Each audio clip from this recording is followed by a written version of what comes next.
আসসালামু আলাইকুম রাহমাতুল্লাহ। ওয়ালাইকুম সালাম ওয়া রাহমাতুল্লাহ। কেমন আছেন? আল্লাহ রাখতে ভালো। ভালো আছেন? জি। আচ্ছা, আমি যেহেতু রাস্তার সাথে হাঁটার পথে আপনার সাথে দেখা হলো, আচ্ছা হ্যাঁ ভালোই লাগলো। আচ্ছা আচ্ছা, কথা হলো কি, আমরা যে বর্তমান বাংলাদেশে বসবাস করি, সারা বাংলাদেশ যেহেতু সামনে নির্বাচন আমাদের, জি তাই না? হ্যাঁ যেহেতু সরকার পতন হয়ে গেছে গা, যেহেতু আচ্ছা। সামনে নির্বাচন, ঠিক আছে। তে আমরা তো বিভিন্ন মানুষের মুখের কথা শুনতাছি, বিভিন্ন জেলার মানুষের বলতাছে, কৃষক শ্রমিক তারা কিন্তু বলতাছে তো হ্যাঁ। আগামী দিনে কিন্তু আমরা জামাতকে ক্ষমতা দেখতে চাই। আচ্ছা এগুলো কিন্তু আপনারা জানেন, শুনতেছেন অবশ্যই। হ্যাঁ অবশ্যই। তো এই বিষয় নিয়ে আপনি মতামত কি যদি একটু বলতেন, অবশ্যই একটু খুশি হতাম।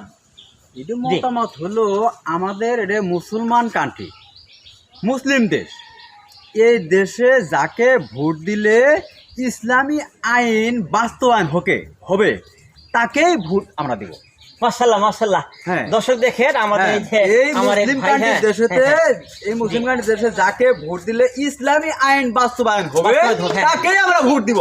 মাশাআল্লাহ, আমার ভাইকে মাশাআল্লাহ। অসংখ্য ধন্যবাদ। ভালো পরামর্শ, ভালো মতামত করেছেন। আচ্ছা। ইনশাআল্লাহ খুব খুশি লাগলো। আচ্ছা। ভালো থাকবেন। আচ্ছা আচ্ছা। আসসালামু আলাইকুম। ওয়া আলাইকুম আসসালাম।